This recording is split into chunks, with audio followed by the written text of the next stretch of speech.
Well, good morning. My name is Henry, as Karina said. I'm the pastor of worship and connections here at MAC. And today is the last week of our series called Sent. So this has been our series for November, with our emphasis on the third part of our vision statement, which is impacting the world. So we have committed to Jesus, investing in each other, and impacting the world. Part of being impacting the world is being sent into the world. So this past week, two weekends ago, I wasn't here. I was in New York City. My wife sent me to New York City. She actually had to. A friend of mine is an avid traveler and is always going on trips all around the world and often invites other family friends to go on these trips with him. And he never invites me because he knows I'll say no. Well, first of all, it's usually on a long weekend or something like that, and I'm usually here on a long weekend, so that doesn't work too well for my schedule. And I'm kind of miserly, so we don't like to necessarily spend a lot of money. So he just knows that my answer is usually no. But this time I'm like, oh, maybe I'll think about it. Maybe I'll go, because it was going to be a guy's trip, and if I didn't go, he was going to go by himself. So like, well, okay, that's kind of silly. So I talked it through with Anna, and she said, what are you thinking about? Just go. Like, why do you even need to think about this? So she sent me to New York City. So we did the New York City things. Most of these are my own pictures, and we saw lots of cool stuff, like very beautifully lit buildings and parks in the middle of the city. We saw the Statue of Liberty, the Lego one. We saw the other one too, but this one I thought was very impressive. We saw very cool architecture. There's all the brownstone buildings. Has anyone walked around different parts of like Brooklyn or Manhattan and just in awe of the buildings? That was a very cool part of it. That's the bar building on the right there, with very ornate ceilings. And if you're into architecture, this is definitely a place to go. And my friend James, that's what he does. So he was thrilled to see all these kind of things. The subway. Who has experienced the subway in New York City? Is it not amazing and kind of terrifying at the same time? You can get anywhere in like a half an hour almost, and what would take you like what feels like all day on the streets, because it's a very efficient system, and I love efficient systems. So that was cool. We saw some very interesting buskers. The first busker I saw was singing opera. She was like a professional operatic singer, her and her crew, and they were just doing a little demo in the subway, like professional opera, so you don't have to pay much to get entertained in New York. And then there was some buskers that were a little bit less professional, and you kind of were wondering, am I safe in this subway car? But they assured us that we were. That's some interesting people. I also enjoyed the vintage guitar shops. James, not so much. He's like, another guitar shop? Seriously? So he'd sit on the park bench outside while I went, and I could have spent days in there. That one there had every possible old, unique, vintage guitar that I could imagine, and old amps, and I'm just going to move on because you don't care. We walked, and we walked. So he had his step counter on his phone, and we were averaging 20 to 22,000 steps a day, I think, and that's with taking the subway, a lot of the chunks of places. So yeah, but 20 kilometers, I think. I don't know how many steps, 24,000. It was 20 kilometers-ish average a day. And by day 4, the feet were starting to hurt. Up until then, I had good walking shoes on, and I was just ready, just going, and it was great. But after 4 days, your feet feel it.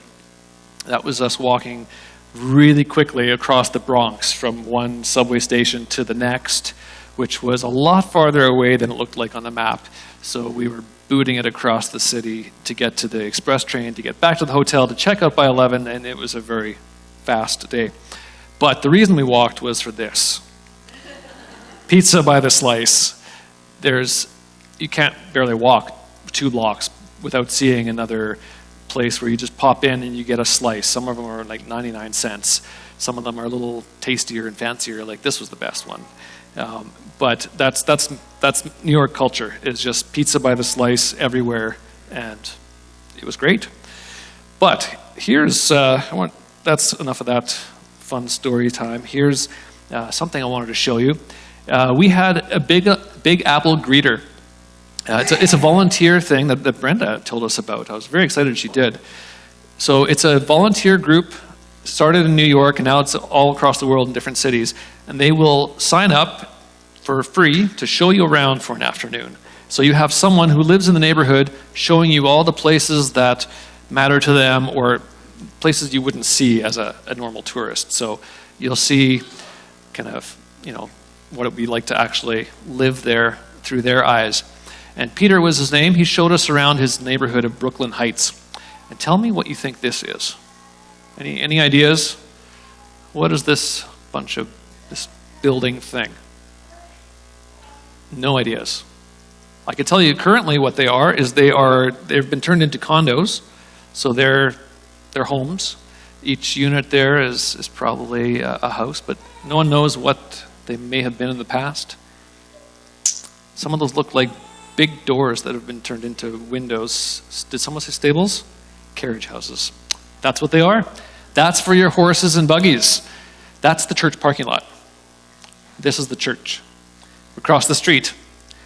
Their church parking lot takes up more space than the actual church because you got to put your horses and your carriages somewhere, and they take a lot of space. So that was one of the churches. So Brooklyn is known as a city of churches. That's probably not unique to Brooklyn. There's probably multiple cities in the world that are known as that, but that's one of the things that Brooklyn is famous for, is they have lots of these big stone cathedrals. Some of them are pretty beautiful, like this one. That was a picture I took through the window, but that's crazy ornate. And if you can see the ceiling up there, that is painted sky blue with stars. So it's like a night sky scene up on the ceiling, and it's just phenomenal. Like this, it's like a work of art, a piece of someone's worship was building this building. But not all of them are in good shape as that one. This is the more common sight. A lot of the buildings are covered in scaffold. And here's one that's completely covered head to toe in scaffolding. And they can look like this for years. So there's the green kind of walkway. That's the sidewalk at the bottom of the church that you would walk under. And it has a wooden roof of plywood scaffolding so that pieces of the building don't fall on your head. So that's what a lot of them look like. Here's one that's being turned into apartments because the windows are all gone. And they're just selling it to turn into housing because churches like this are closing their doors. As we walked around Brooklyn Heights, so Peter would point out, and here's this church, that's such and such a church. Actually, there's about 3 congregations that meet there because they can't afford to pay the bills on their own, and even those 3 congregations together can barely keep the doors open. That was just not just one time he said that. That was just about every single church. Either was now turned into like a community center, a museum, or just a building that's falling apart like this. So this kind of struck me. I asked him a little bit about what is the church culture in New York. What are Christians doing? And it's like, well, they're not doing a whole lot. They're dwindling. Congregations are shrinking, and he himself was Jewish, so he said, the Jewish culture, on the other hand, their families they're thriving, but not so much a lot of these churches around there. So contrast that to in May, Anna and I went we had our 20th anniversary this year. So we went to Nashville, which is the opposite. We Googled a church to attend while we were down there, and there's like, okay, which one do we choose? There's like so many. And the church we went to was called Cross Point. It was a big mega church with multi-campus and totally welcoming, and felt right at home as a visitor. You just felt like you belonged there, and it was great. So I was kind of expecting, okay, this is New York. It's a city of 5 million people-ish. And it's like, should be lots of choices, right? Should be able to just go online and Google something and find a place to go to church on Sunday. But it was really tricky. I looked after, on one website. Actually, no, I could barely find a website of any church in the first place. There was very few. And most of them were of now something was a museum or really there actually wasn't much to find. I spent probably a few hours throughout the days and weeks beforehand trying to find a place to go to church because I love doing that. If I'm on holiday, I want to go and see first of all, you belong there, right? You can go anywhere across the world, and it's the coolest thing that we have as believers, that we have brothers and sisters in Christ everywhere. And so usually when I do this, I'll go to a church and you just feel at home. You belong there. But it was tricky in New York. So I finally did find a place, and it was like the one church that I could find that looked like I would belong there and that seemed like they had solid theology and like a vibrant ministry. The only one. And it was about a 30-minute subway ride, or walk and subway from the hotel we were staying at. And this is the lobby, because they met in a big theater. So it's a multi-story building, and pineapples are a thing in New York, if you ever want to know why. It's the wrought iron railings they have on their steps often will have a little pineapple carving in the wrought iron railing, because it's a symbol of welcome. Back in the day, when you had guests over, you wanted to be really like welcoming and show them something special, you had a pineapple. That was a big deal. They were expensive and hard to come by, and you would serve a pineapple for your guests. So I think that's why they have pineapples in their lobby. It's what they had there. So this church that I went to met in this theater, super welcoming, awesome, friendly. They had kids stuff going on at the same time as they met in the one theater for worship. And they sang songs that I was familiar with. They were super welcoming. They had a prayer team afterwards. A lot of similar stuff that we do, and it just felt like home. Like I said earlier, we have brothers and sisters all over. And I was kind of expecting the same thing as Nashville, multi-site, 1,000 people, big church. And the quality and the style and everything was the same. But they had about 100 to 150 people. So this is a city of 5 million, and one of the only places I can find online has about 150 people at their church. Multi-site, so it wasn't just there. They had 4 places across New York City, and then another 4 across the world, like Africa and London and somewhere else in the States, I think Florida. Between all 8 of their campuses, they had about 1,000 people. But individually, they were about half the size of us. And I'm thinking, this is weird. Why do they have so many people around them, and yet their church is really not that big? And so, yeah, that's really just got me wondering, why do we try so hard? So what is our job as Jesus followers? So why does this matter? Why should church be vibrant and expanding and reaching all the people of a city? And why does it matter if there's only 150 people at this church in a huge city? So I thought, well, it's right in Matthew 28. Jesus said, "Go and make disciples of all the nations, baptizing them in the name of the Father, the Son, and the Holy Spirit. And teach these new disciples to obey all the commands I've given you. And be sure of this, I am with you always, even to the end of the age." And earlier on in Matthew, he says, "And the good news about the kingdom will be preached throughout the whole world, so that all the nations will hear it, and then the end will come." So let's have a little look at us. So at Mac, I'm pretty excited about what is going on here. We're growing, and things are happening. And about this time last year, I think we had approximately 30 less people than we do now. So that's great. that's exciting. And say that continues. And say it's not just every year, but say every month. Here's a little chart of what that would look like. Say every month, 30 new people come and join us. So say last year we were about that 270-ish approximately. We'll call that number 1 there. Numbers are a bit small, but it goes to 300, 330, 360. And if you move 15 months down the line, we've basically doubled. We've got 680. So if we continue to grow in 15 months at that rate, or 15, even if it was 15 years from now, we would either have to have like 2 services or double our room or make more space or do something different that we wouldn't fit. So that's pretty good, right? But this is how the world works. Here's a chart of the world population from 6,000 years ago to today. It kind of does something really weird at the end.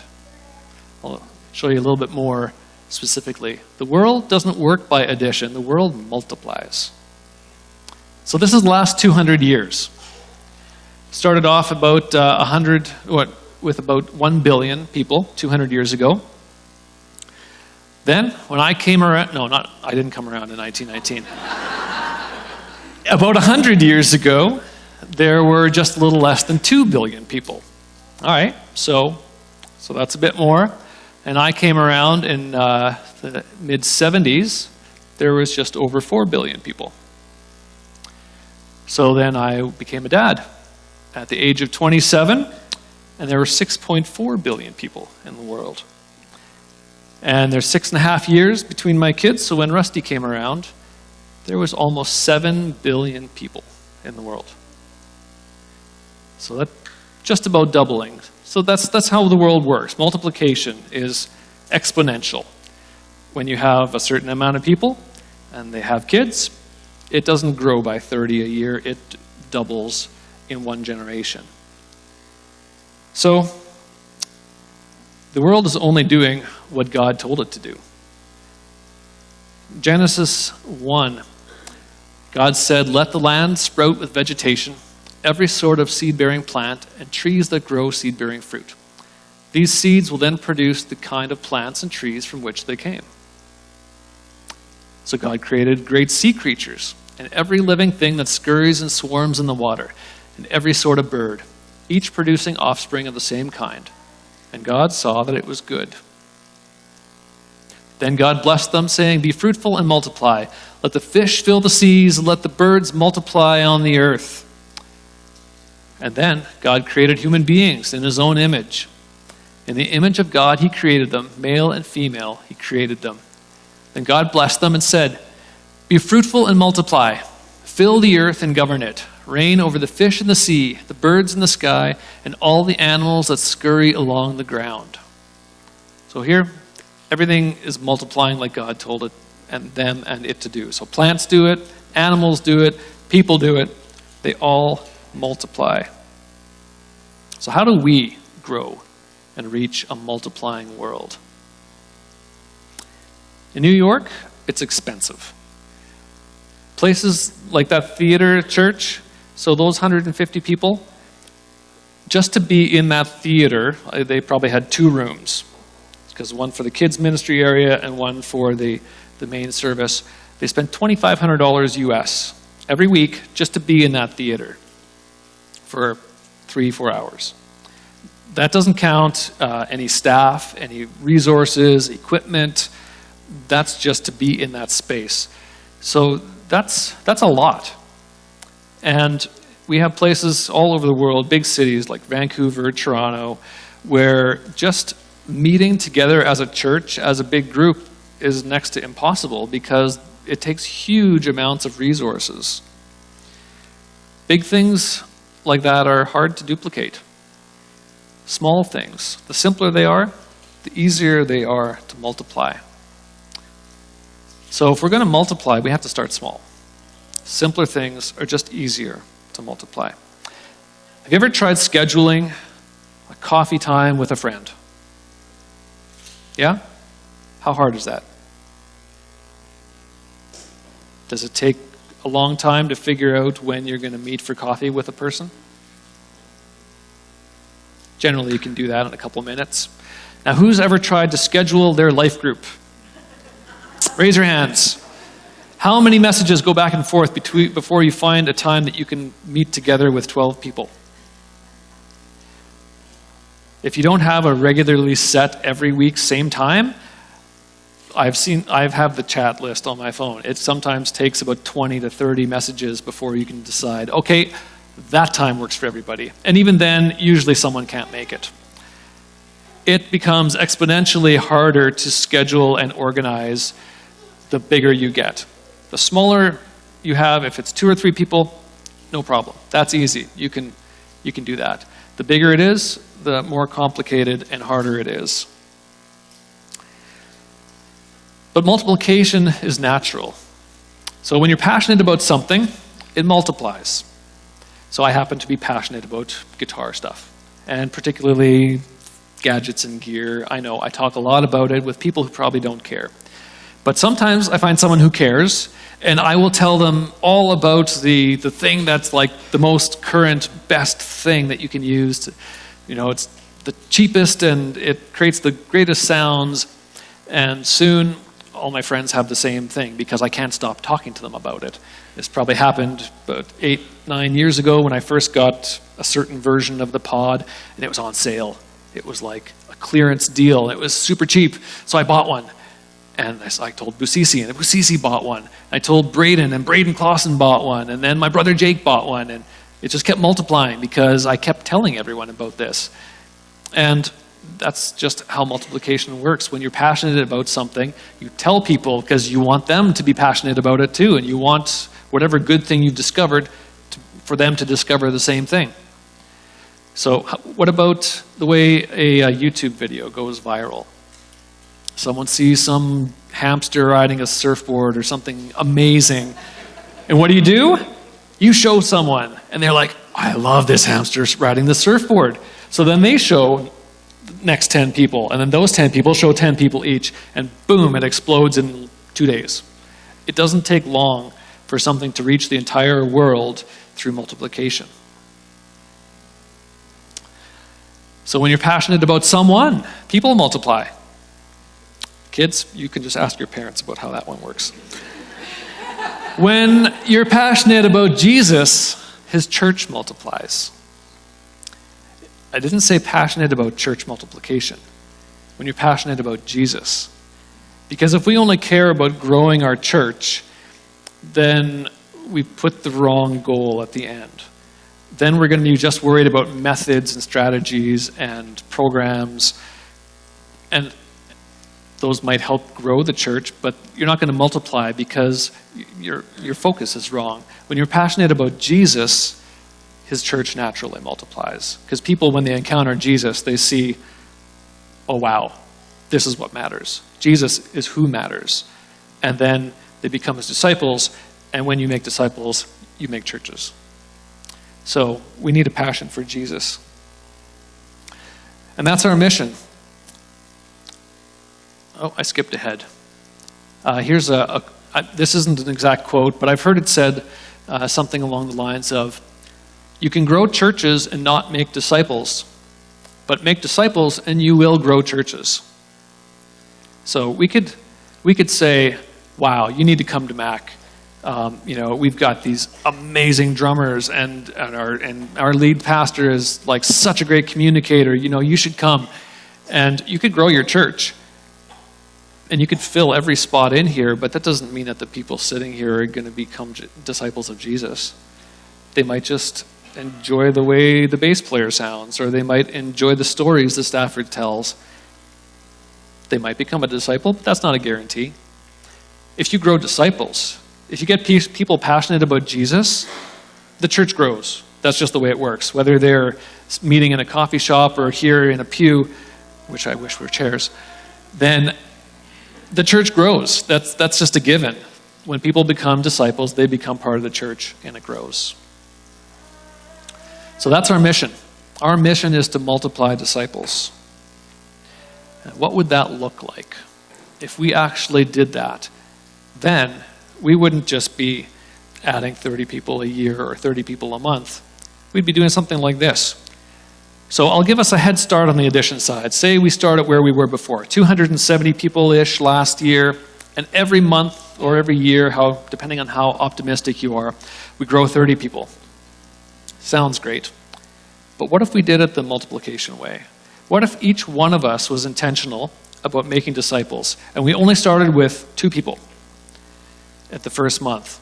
Well, in the first month, you'd have 2, and then next you'd have 4. So you're quite behind. We're 330 people already attending, but you're some crazy person in multiplying disciples, and you got 4. But after about 8 months, you've caught up, and now you've got a group that's about the size of where we're at. After 9 months, you've surpassed, and we wouldn't fit in the building. It's like, oh, now we need to figure out something else. Multiple services, bigger building project. Well, after 10 months, you've got a mega church. You've got 1,024 people. And 11 months, you've doubled that. After 13 months, you've reached all of Morden. So in 13 months of multiplying, now you've got the whole city. After 14 months, you've got the entire area just about of Morden and Winkler. And 15 months, you've got a good chunk of southern Manitoba.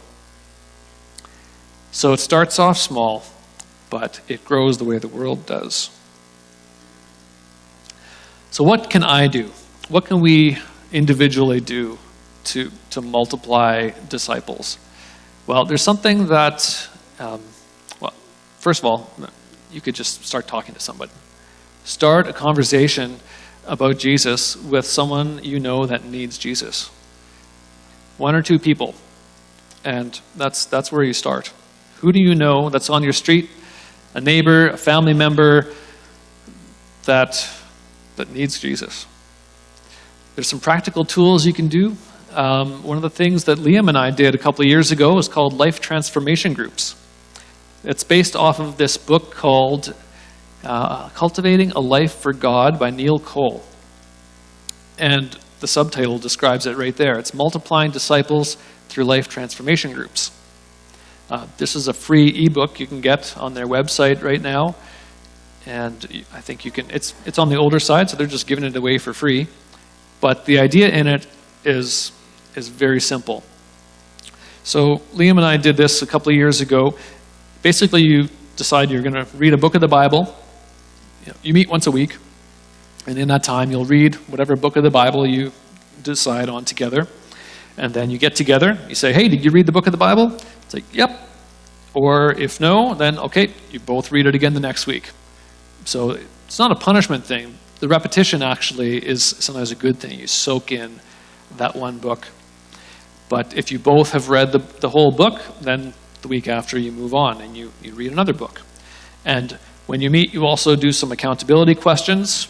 And this is why it's, you got to be pretty kind of brave to do this, but you get personal. And you also share what you learned as you read. And I'll just read you a little description here from their material here.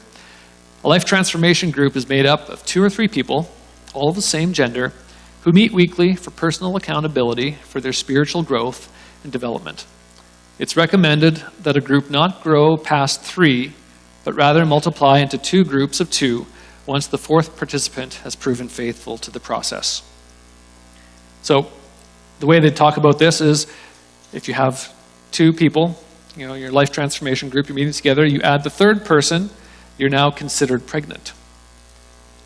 Healthy things reproduce, right? So when you're 3 people, you're pregnant. When the 4th person joins, it starts a new group. You've birthed another group. So these groups only accomplish tasks. There are 3 things that they do. So sin is confessed in mutual accountability. There's that vulnerability part. Scripture is read repetitively in context and in community. So you soak it in, and then you talk about it together. And the 3rd thing, souls are prayed for strategically, specifically, and continually. So you're thinking and praying about who's the next person that needs to be in a group like this? Who are you going to invite? And all this stuff you can grab at cmaresources.org, which isn't Christian and Missionary Alliance. It just happens to be the same acronym. It's Church Multiplication Associates. But that's the website you can find this stuff at. And then, who's going to be in it? Well, there's only 2 suggested qualifications for starting or joining a life transformation group. 1, a desperate need for Jesus Christ. And 2, faithfulness in the process, to the process itself. You just have to want to grow and be committed to doing it. So it's not complicated. So this process is exactly what the Apostle Paul describes. Looking at the reference he has there, 2 Timothy 2, verse 2, is one that I actually had wanted to talk about today. Paul says to Timothy, "You've heard me teach things that have been confirmed by many reliable witnesses. Now, teach these truths to other trustworthy people who will be able to pass them on to others." You see the pattern here? Paul teaches Timothy. Timothy teaches a person. That person teaches the next person. That person teaches the next person. And there you have multiplication. You have discipleship that equips discipleship. So another thing you could do is be creative. We have so many different tools and things available to us these days that have never existed in the world before. So I did a little experiment this past week, and I'm passionate about equipping musicians particularly, and sometimes I throw something on YouTube. And as I was preparing for this sermon, it started out as a YouTube video I was going to make, and then as I'm typing it out, it's like, oh, this is actually my sermon, and then it turned back into a YouTube video, so I made one. Here's a little 4-minute clip of something that I put together. I've been thinking a lot about how can church multiply organically. If you've read books like Organic Church by Neil Cole and similar things like that, talking about how church really is so simple. It's 2 or more people that believe in Jesus getting together to worship, to pray, to tell other people, to grow. That's really quite simple. And if we are going to reach a multiplying population of the world, we need to actually have a way of doing church that can also multiply. So with things like YouTube and the way we can share resources online for free, basically, I've been thinking a lot about how this is maybe an underutilized tool in doing church and equipping people to do church in their living room, in their apartment, in a coffee shop or wherever, somewhere where it really doesn't cost you anything to get together with a couple of other believers and just be the church.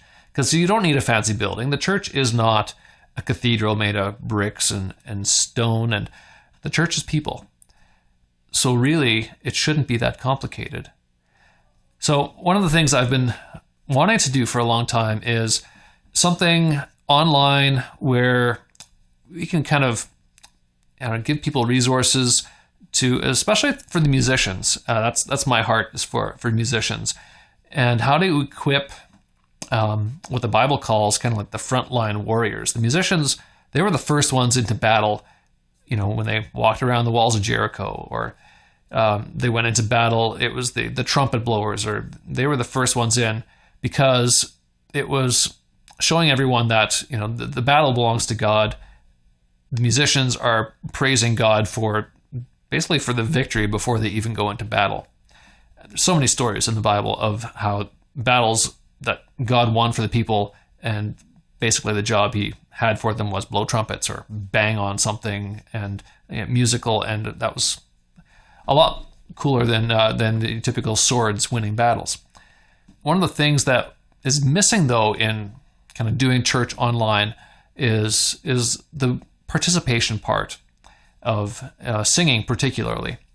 And there's something that just doesn't replace a live band. If you go to see a concert, it's different than listening to the album at home. there's the community part of it. You want to get together with other people to be a part of participating in something that's bigger than you are. So that's what I would love to see people doing in their homes. Giving people the tools to have lyrics and chords for a group of people sitting around your TV in the living room. They can all sing together and do it in a live setting with acoustic instruments or whatever you have around. And keep it simple. Not waste an hour or two setting up gear and worrying about monitor mixes and all the things that make big church complicated. In a living room setting, you can just sit down and play and sing together and worship God without worrying about an audience and performers and all the drawbacks that go with that. Now, don't get me wrong, I love leading worship in a big church setting. It's a party, it's a celebration. It's like the reason that you want to go to a big concert once in a while, because it's the masses all united for a common purpose. And I love that. But it's also not something that you can do every day or for some groups, not every week. So how do we do this and empower people to do this in their homes on a weekly basis, where you can invite your neighbor over and you can say, we're going to play a couple of these songs. We're going to learn some songs together and talk about who Jesus is and learn what it means to follow him. Just simple discipleship. So that's kind of where this all ties into life groups. That's one of my new roles as connections pastor, and I would love to see people incorporating kind of all of what we do as big church in little church, which is life groups. That's basically what they're designed to be. So we're pretty good at discussing, maybe doing a Bible study, but I don't know how many of your life groups sing together. Probably not one. We have one group that sings together. That's great. I would love to see more of that happening. And serving together, one of the things that our life group loves to do is serve a community kitchen. I think we're all kind of works, helps type gifted people. We just like doing that together as a life group. And so, all of church life can be done on a big scale and a little scale, and both are good, both are important. But the smaller it is, the easier it is to multiply. So, doing this together, I did a little experiment, looked up to see in our database how many households we have represented at MAC. And I found 180 primary contacts of households. So that means we have approximately 180 homes represented. If every one of our homes had a group meeting in them, kind of a full life group is about 12 people. That would be 2,160 people meeting in living rooms with, we wouldn't need to pay extra heating for a big room or extra resources. Everyone could probably, not everyone, but a lot of people could probably fit a dozen people somewhere in their house. So that's a big mega church. 2160, that's Youthquake. That's fitting all of Youthquake into our living rooms if everyone at MAC had a group of their neighbors. That's pretty cool. That's a lot of potential. So one of the things that I would love to encourage our life groups to do is to be purposeful. We as a church send out people, right? We send out international workers to countries across the world. We have commissioning services for them, and we send them out and celebrate that. Well, what if our life groups did the same thing? What if throughout the year we prayed and prepared 2 or 3 people out of our life group to be sent to start another one, to reach like 8 to 10 of their neighbors or someone in their neighborhood? It's not without sacrifice. You have to, you're giving up a couple of people out of your life group, and that can be painful. But we have parents in our church who've given up being close to their kids for decades because they were sent across the world. And yeah, I'm sure that hurts a lot of times. But how much more joy is there in the purpose of knowing that they're accomplishing God's work? So there is sacrifice involved, but it is so worth it. So if we did that, prepared someone in our group to be sent out and start the next one, that's a way we can multiply. It's not quite as simple as a life transformation group. 12 people is more complicated than 3, but it's easier than 300. So that's my encouragement for us. And it's one thing to hear and see numbers and think, oh yeah, that makes sense. But a lot of learning is, for me especially, is done through doing. And I'm stuck on my cable here. Let's get rid of that. So we're going to do a little exercise, a little game, just to prove the point, to wrap up this part. And then we're going to sing a song, the one we did at the beginning. And we're going to just sing that together as our response. So I'm going to have this side of the room, you're going to represent addition. And this side and the balcony, you're going to represent multiplication. So I need one person in the middle area of both rooms, someone to stand up. Who am I going to pick on? Elijah. You're going to be my adder. And Craig, you're going to be my multiplier. So you guys can stand up. And Elijah, you're going to work 5 times as hard as Craig. Sound good? You got the energy? I know you can run for days and you can handle this. So you're going to work hard. And we're going to pretend that every round is a month or a year, depending on how optimistic you are. And you're going to tag 5 people, and they're going to stand up to join you. And Craig, you're going to tag 1. All right? So round 1, go. Tag 5 people, and Craig, you tag 1. Now that person stands up. All right. So that was 1 month. We'll go in months. We'll be optimistic here. All right, so 1 month. Whoa, Elijah's in the lead. He is growing. You're working hard. Good job. All right, let's do another month. Tag 5 more people. Now both of you guys tag 1 person. No, you got to go. Start working. 5 people. Come on, Elijah. It's all on you. You have to work because it's all up to you. Ready? All right, so those 5 people stand up. 2 months, Elijah. Well done. You are rocking it. So, you guys are falling behind here. Let's go. Round 3, month 3, tag 5 more people, Elijah. Now, everyone here tag 1 more person. But one of you go up to the balcony. I will do that the next round. All right? Elijah's still leading. This is good. Okay. So he's working hard. Next round 4, Elijah, tag 5 more people. And Rob, can you go tag someone in the balcony? And everyone else tag someone around here. Just 1 person. And that person stand up. All right, so that's what, 4 rounds?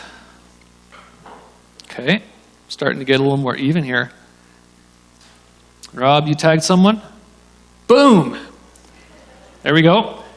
Okay. So Rob, you can stay up there. Now Elijah, tag 5 more people. Everyone else here tag 1 more person.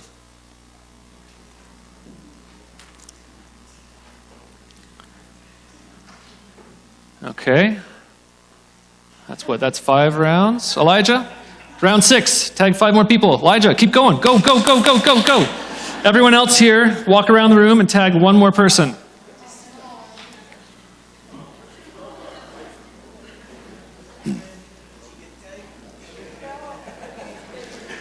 If you haven't tagged someone yet, go and walk around and tag 1 person and then they stand up. Or if you're not able to stand, just raise your hand or something to show that you've been tagged. All right, that was what? That was 6 rounds? It's looking like you're getting outnumbered, Elijah. You're not working hard enough. Come on. Okay, next round, Elijah, tag 5 more people, and everyone that's standing on the multiplication side, tag 1 person.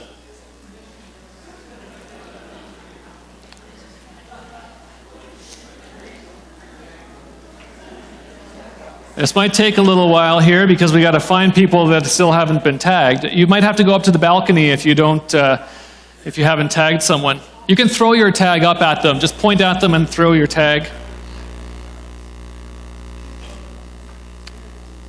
All right, so that's 7 months in. So we've grown this side to a what? About, what's 7 times 5? I'm terrible at math these days. That's how many people we have standing on this side. We have a few more on the multiplication side. Now, how tiring is it for you guys to tag one person? Is it doable? It works all right. Elijah, he's working hard. Okay, last round. Tag 5 more people, Elijah. And if there's anyone left not standing on the multiplication side, you're outnumbered, so you may as well just stand up. Good? Okay, the band's going to come up here while I wrap this up. What's more effective? Multiplication. How many people were working really, really hard? Not really anybody. All they had to do was tag one person. Who's really tired on this side? Elijah, because he's doing all the work and you guys are doing nothing. You're making him do everything. So I hope that makes the point. We're going to stay standing because we're going to sing. Amen. So, may we be multiplied. We've got a prayer team that would love to pray with you. If you want to work up the courage to walk up here, or maybe they'll just look around the room to see if you want someone to come and pray with you. Just going to slip up your hand and catch their eye if you want. But stick around, have a coffee, meet some people, brainstorm how you're going to multiply. God bless you guys. See you next week.